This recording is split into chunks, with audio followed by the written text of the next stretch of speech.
Listen, I get it. You like saving in Bitcoin.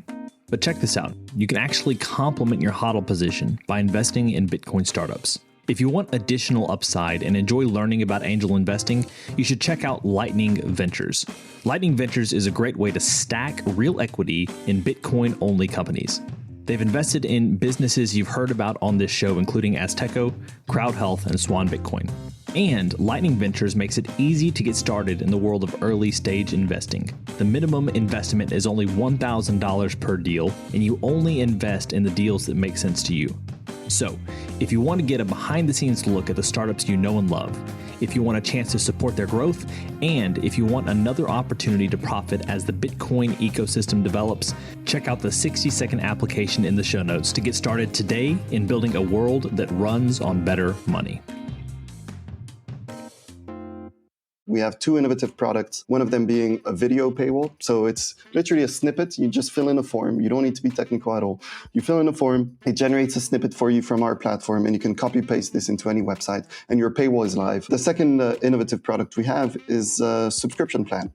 In Lightning. I mean, literally it doesn't exist. Today, every single Bitcoin company that accepts subscriptions for whatever kind of business model they have, whether it's content or whether it's access to a platform, etc., they only accept subscription payments in fiat.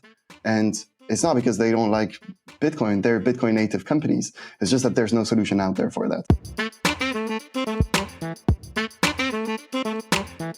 Welcome to the Business Bitcoinization Show, the show dedicated to helping you enrich your life and grow your business with Bitcoin, the hardest money on planet Earth.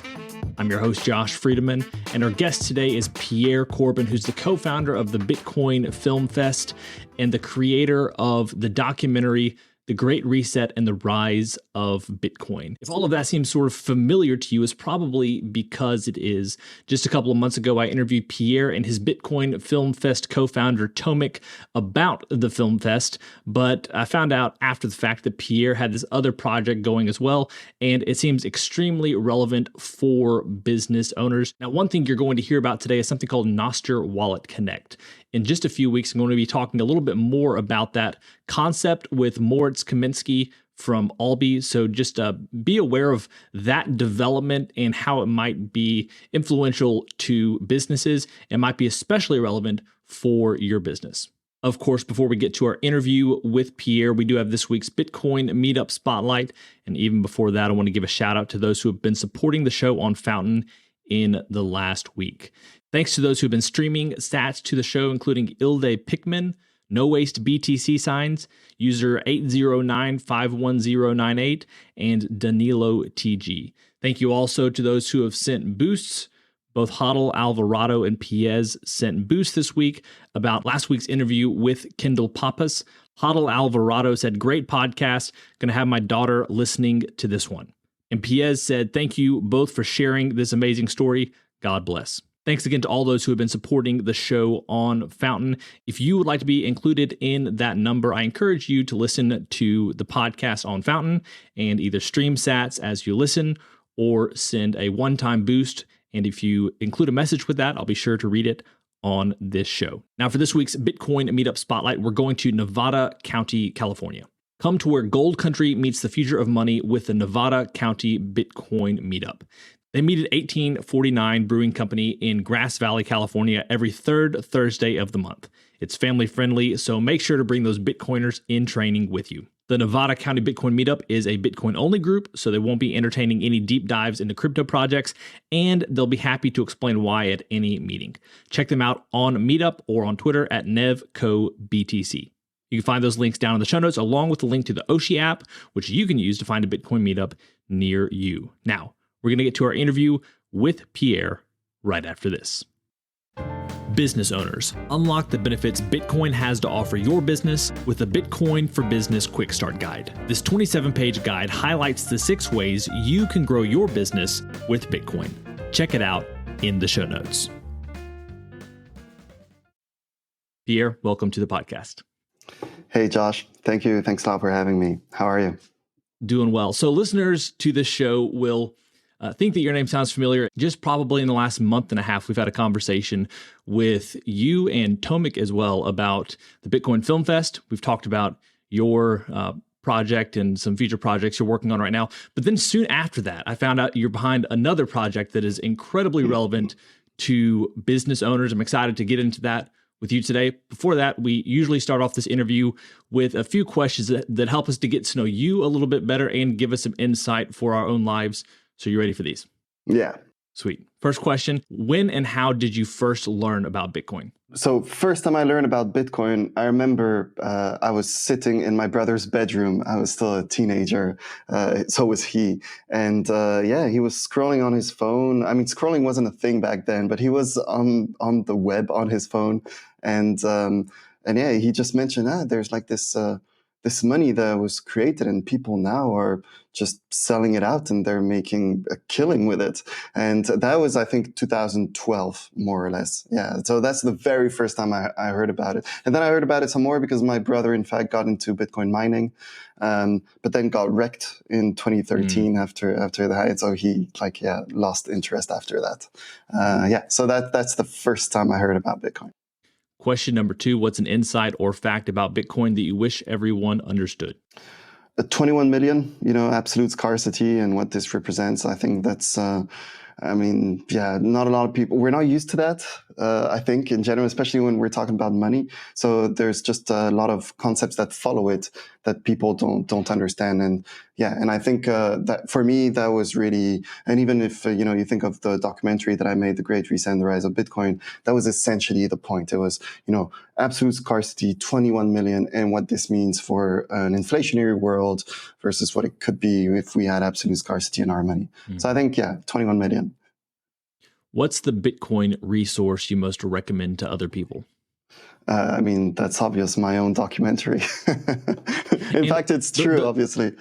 Yeah. And you've raised the point that it's the most watched Bitcoin documentary of all time. Is that correct? No, so not of all time, but since the last bull run, yes. But of all time is The Rise and Rise of Bitcoin. I mean, I think it still is. And on YouTube, it's at like 15 million views or so, which is 5 times more than mine. It's hard to know this, but because I think your documentary is posted in a variety of different places, but do you know approximately how many views it's gotten entirely? Yeah, I think now we're at 2.2 million views. Wow. Yeah. That's crazy. Yeah, cool. Yeah. Now, it's amazing. Especially when I released it, I was hoping to have 100,000 views, so it's way beyond that. That's way cool. So question number 4 is, beyond Bitcoin, what's a resource, tool, or idea that's been helpful to you or your work recently?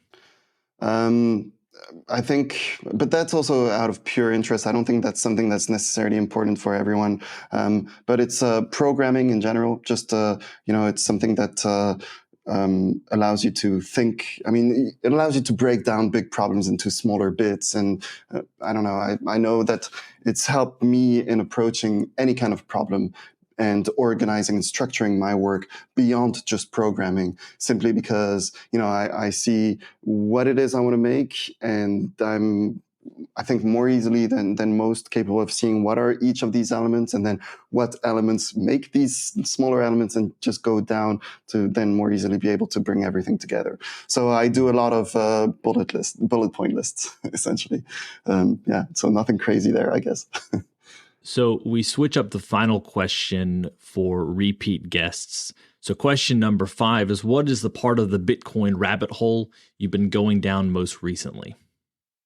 So I don't know if it's necessarily, I guess it is a traditional Bitcoin rabbit hole point, but especially in the context of Flash and everything that we're doing there, it's, as I mentioned, 21 million is what is not understood enough. I think the next point, and it's natural in the going down the Bitcoin rabbit hole, I believe, is, you get into Bitcoin for the gains. That's why most people get into Bitcoin. Then you stay for the technology and the revolution.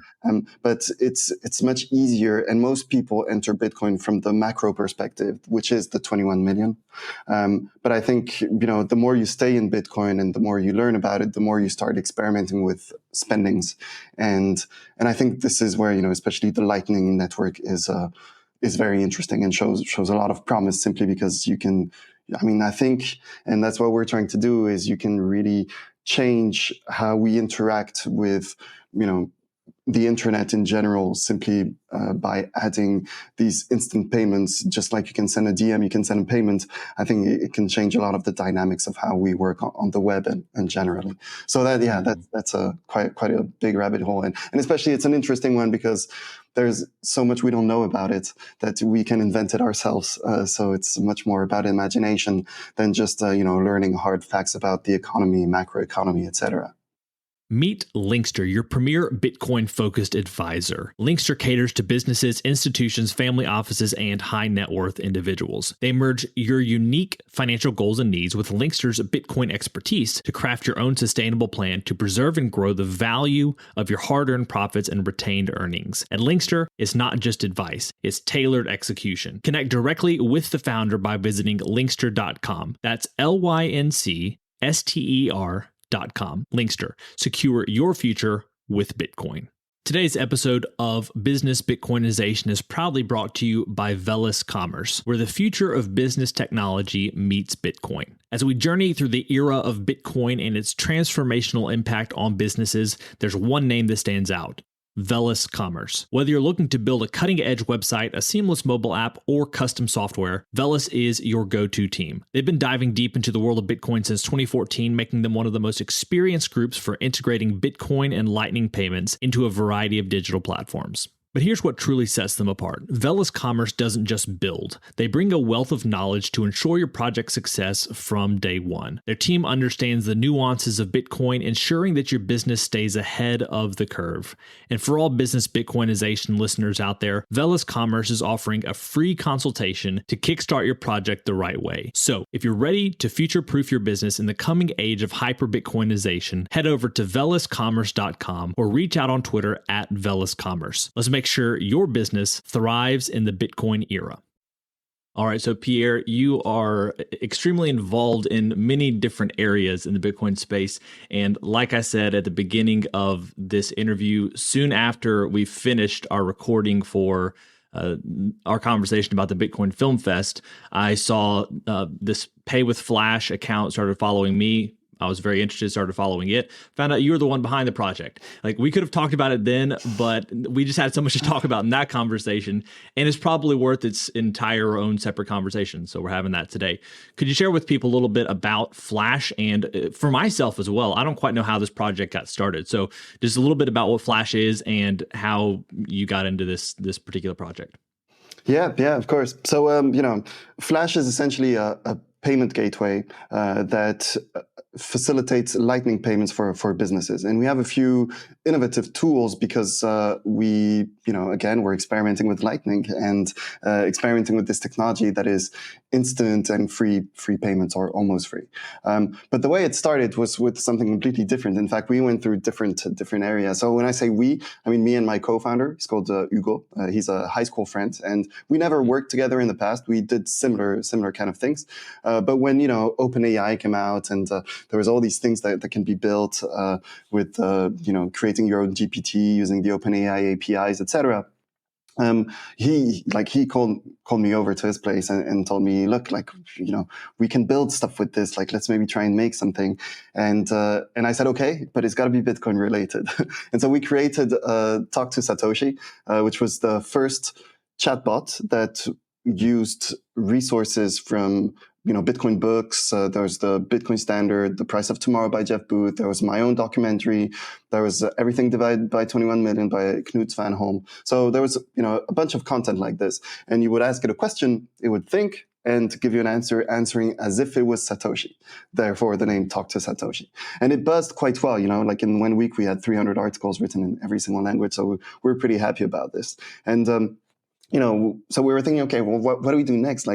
It's great. We buzzed. Let's try and make something. Maybe we can make a business out of it.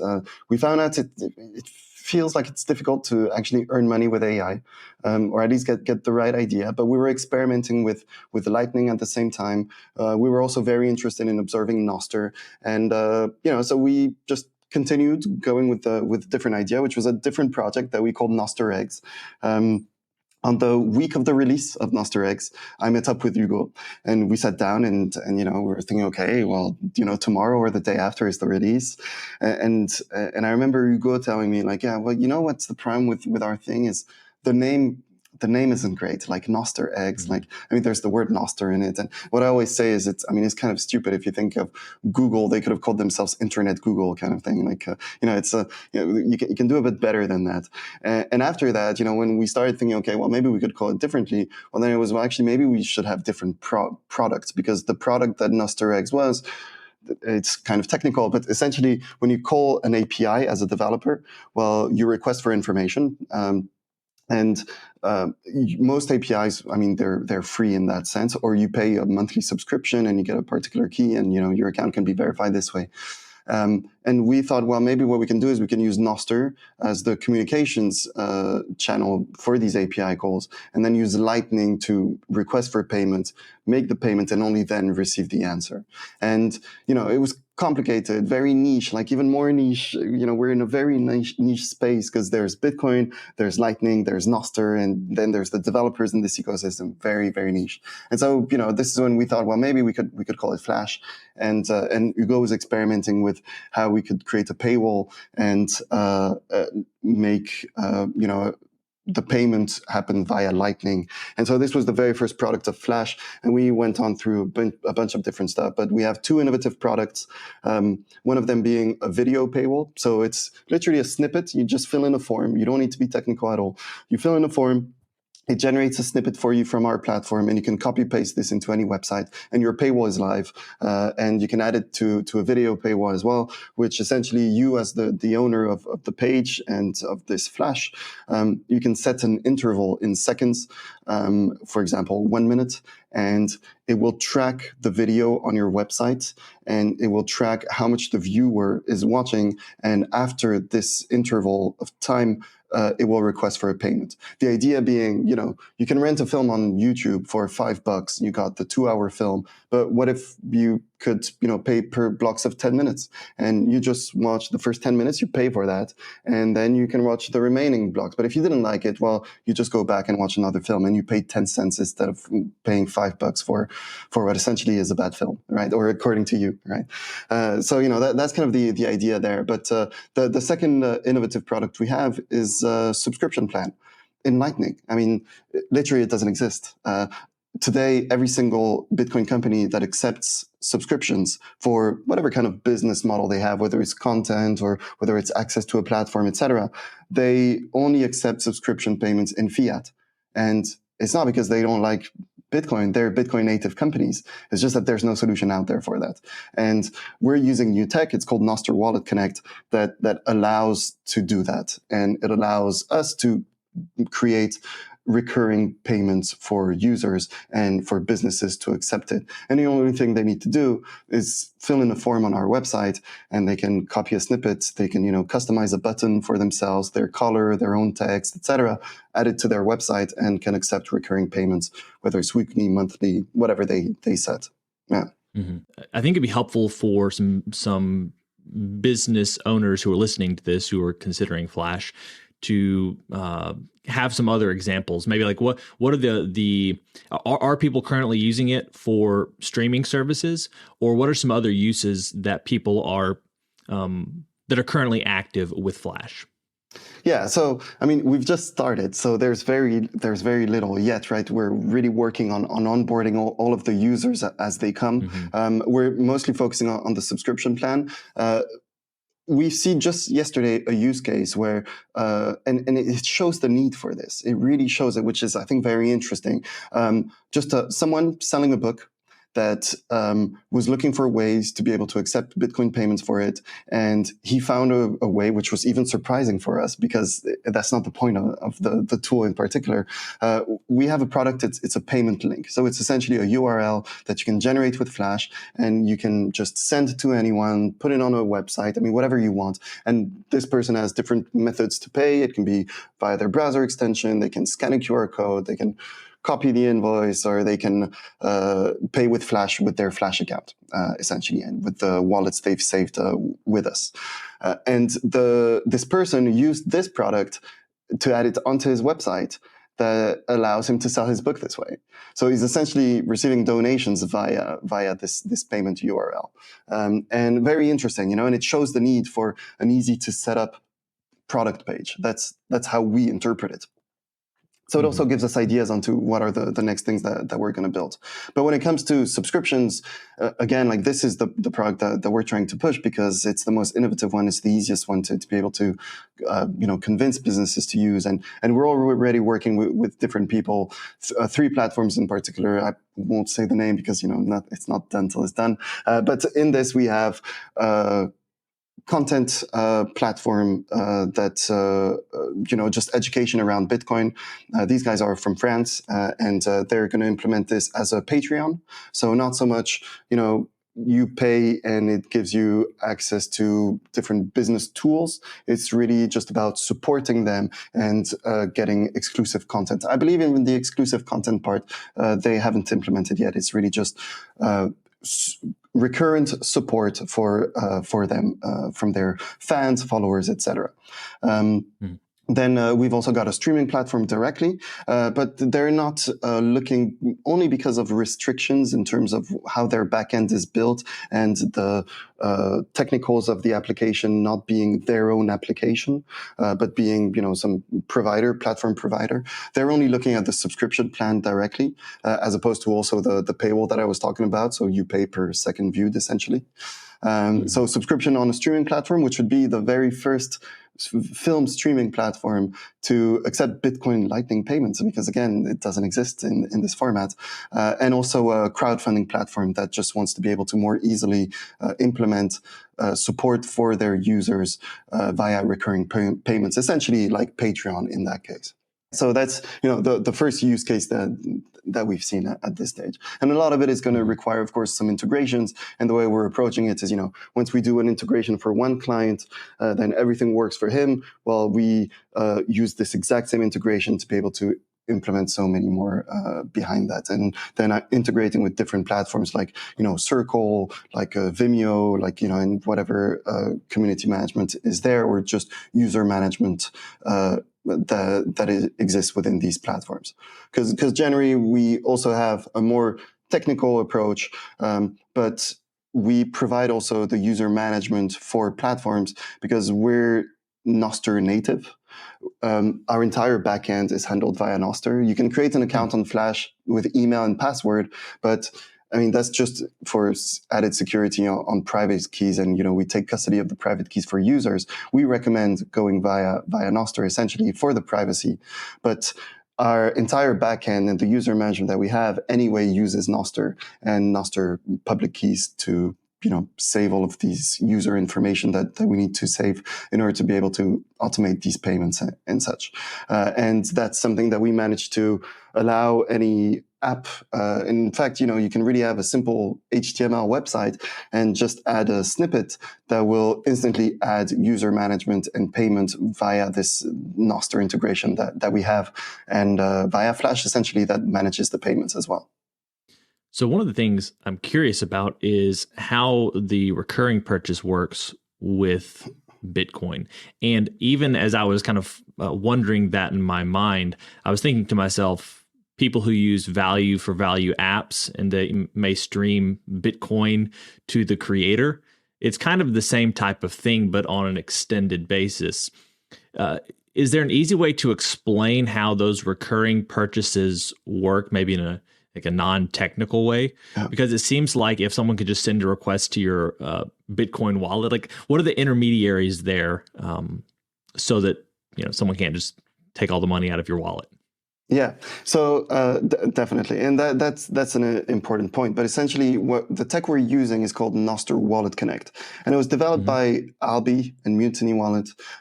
So they're very famous browser wallets, and essentially it's a true third layer to Bitcoin, in which Lightning wallets, so Lightning being a layer 2, communicate and request and send payments to one another via Nostr. So, they send a Nostr message to one another saying, I request payment from this user. And then the invoice is sent via Nostr. And then, I send payment, and this information is sent also via Nostr. So it's, just this extra communication layer. And in creating this, what they added is the possibility for you to create connections. So you can create app connections. And essentially, you give part of control over your wallet to the app developers.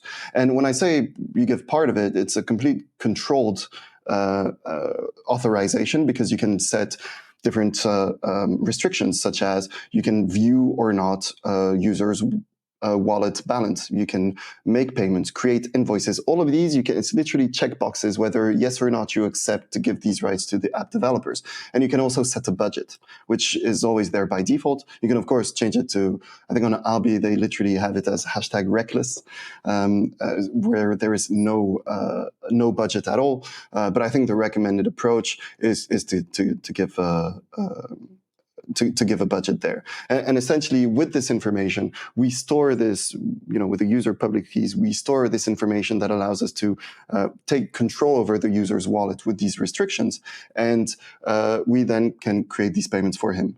And as I mentioned, it's all, we're not a wallet ourselves. If you have an Albi wallet, you connect your Albi wallet to Flash, and we're then going to use this to request payments or make payments. But we're, again, just a communication layer. We don't touch anyone's Bitcoin at any point. We just make it more easy, just easier for wallets to communicate between one another, and we're just creating extra experiences and ways of handling payments, either it's receiving or sending payments. We're just simplifying it and allowing all wallets to be put into, one platform essentially, but it can be any other platform, right? Any Flash competitor or any other, whatever kind of tools will come out of this tech, because it's new tech. Again, we don't know what it's got waiting for us. You have mentioned that this is really focused on, recurring purchases. If you're going to use this, is it something that you could use at a physical location in a shop? Is there a way that you could incorporate this in your day-to-day, one-time transactions if you also want to use it for those recurring purchases? So at this stage, no, but we do have a bunch of products on our roadmap and things that we've thought about that we'd want to be able to implement.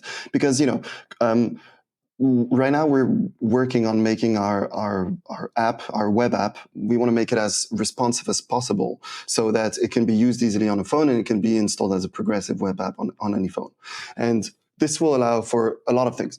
First off, already today, if you have an account with Flash and you've added one of your wallets, and again, having an account with Flash literally means if you already have, I guess, do you have a Nostr account? Do you have a Nostr private key? Yeah. So it means that you already have an account with Flash, because you could log in directly to Flash with this. We're just another Nostr client, right? So you don't need to have an account with Flash per se. You have a Nostr account and it allows you to log into Flash, right?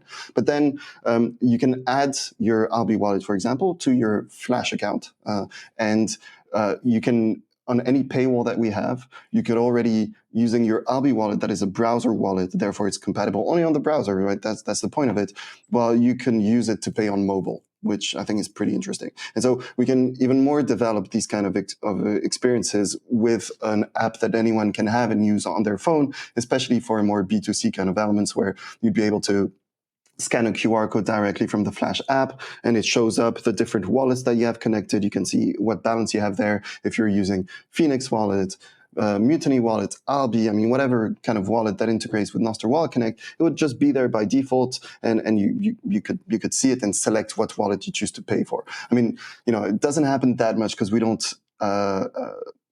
spend in Lightning physically that often. But just the other day, we had a Bitcoin meetup here in Poland, in Warsaw, and we go to a bar. It's called Bar Bazar, a very nice place, a bit underground kind of thing. But they accept payments in Bitcoin and Lightning. And I was on my way there. I was in an Uber, I think, and I was checking my phone. I was like, okay, so they accept Lightning payments. So I know I have a bunch of, I have some Bitcoin on Albi, but I can't pay with Albi there. So I'm going through all of my wallets, trying to figure out exactly in which wallet do I have enough funds to be able to do this. So I'm opening Phoenix Wallet. I'm opening Moon wallet, I'm opening, just going through the list and seeing where I have some funds. Well, you'd be able to see this directly in Flash. You'd be able to see all of them, and then you'd be able to just scan the one QR code that allows you to choose within these. But that's the B2C part. B2B, the same kind of thing is true. Again, if you can have this app on your phone, creating a point of sale system where you just input, pay this amount for this product, and it generates an invoice on the go. It's very simple to do. Again, if you just use our payment link right now, the payment link generates a new invoice every single time you open it up. So it's the exact same logic that we'd be using. So, that's the kind of stuff that we're looking at, but we're essentially trying to figure out how we can be, the equivalent of Stripe for accepting fiat payments on any platform, but the same thing in Lightning, because it's just very simple onboarding and no hidden fees. This is like the kind of experience that we're trying to reproduce, so that, we can be the go-to platform for accepting payments on the web for now. Excellent.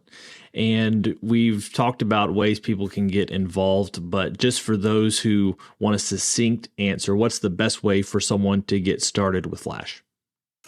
Just go onto our website, paywithflash.com, and from there's a bunch of explanations. We also have a YouTube channel that is linked there where you can see all of our explainer videos that are very short, because again, getting started, you can create your subscription plan and have it on your HTML. It takes literally 2 minutes. I think the video itself is like 2 minutes.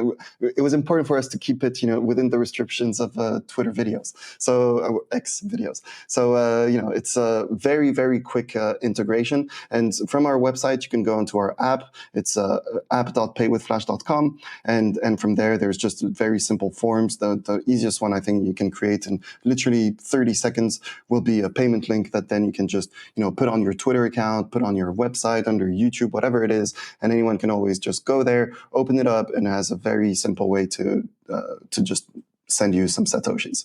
And the final question burning in my mind, and therefore maybe in others' minds, is what are the fees involved here? So very simple fee kind of approach that we want to have is, first off, as an end user, so as a customer, you don't pay any fees, like zero. The only fees that come are for merchants, and we're taking a 1% fee. And so the way it works, again, we have a certain control over user wallets. And so the way it works is we don't touch anyone's Bitcoin. So the end user makes a transaction, pays a merchant. The merchant receives this, and only once he received it does 1% fee come to us, right? So you're certain you got paid. Only once you're paid, you pay 1% fee to us. And it's always 1%, regardless of the tool that you're using. And that's only on the merchant side. Yeah. Excellent. Well, I appreciate you sharing today. Pierre, do you have any final thoughts before we finish up today's interview? No, I think, really it's maybe more of a call out. I think, this Tech Master Wallet Connect, I believe it's got the potential to change a lot of the Lightning ecosystem. Because again, today, when it comes to the Lightning space, if you're a Lightning wallet or a Lightning provider, well, you need to have a Lightning wallet and, all the infrastructure that goes with it. It's a very complicated business to run, very technical. You need to take care of liquidity, all this kind of stuff. But on top of that, you need to create use cases. So that's the second thing you need to do. You need to have a team of devs that take care of building solutions, software essentially, that easily integrates with your wallet and just gives these payment solutions, or either for paying or for receive payments, that is, within their ecosystem. It's for their wallet in particular. Noster Wallet Connect changes that completely. And it just gives this power to any developer. I can build Flash without having to worry about Lightning infrastructure. This remains in the hands of the wallets. If I'm connecting my Albi wallet and a transaction goes through Flash, it's not going through Flash, it's still going through Albi. So we're only bringing more traffic, right? And the only reason we can build a subscription plan is because of this tech. And the reason why we can do it and no other Lightning wallet will ever do it is because it goes against their business model to provide a tool that any wallet can connect to and can, use their infrastructure, but bring transactions, like routing transactions for competing wallets. And the call out is really for just app developers to take a look at Nostr Wallet Connect and wallet providers to integrate their wallets with Nostr Wallet Connect and empower app developers. Because I think this is how Bitcoin can, really enter the mainstream, is if we can open source and open the building of new technologies and applications in Lightning. If it stays just in the space of Lightning wallet providers, it's just restricted in terms of the tools that we can build for end users. If we open it up, we enter a world that we still haven't explored with Bitcoin, and that's very exciting. It is exciting. Well, Pierre, thank you so much for your time today. It's been a pleasure. Thank you, Josh. Thanks for having me. Well, friends, it's a wrap. Thanks so much for listening to this episode of the Business Bitcoinization Show. If you want to reach out to either me or Pierre, you can find those links down in the show notes. And if you have a subscription model for your business, check out Flash as well. As always, keep building, keep growing, and until next time, keep living and leading well. If you're a regular listener of the podcast, thank you. If you want to take a further step in your support for the show, you can help us grow by listening on Fountain, a value-for-value podcast app on iOS or Android. If you hear something you like that you disagree with or anything else, you can share it by sending some sats and adding a comment with your thoughts. Some of you have already done this, and I appreciate it. I'm going to begin reading your boosts on upcoming episodes, so if you have some insight or value to add, let the people know. Getting started with Fountain is easy. You can add Bitcoin to your Fountain wallet by using your fiat accounts or any Lightning wallet. And one of my favorite features is that once you're using the app, you can earn sats just by listening on Fountain. Check out the link in the show notes to get started with Fountain today.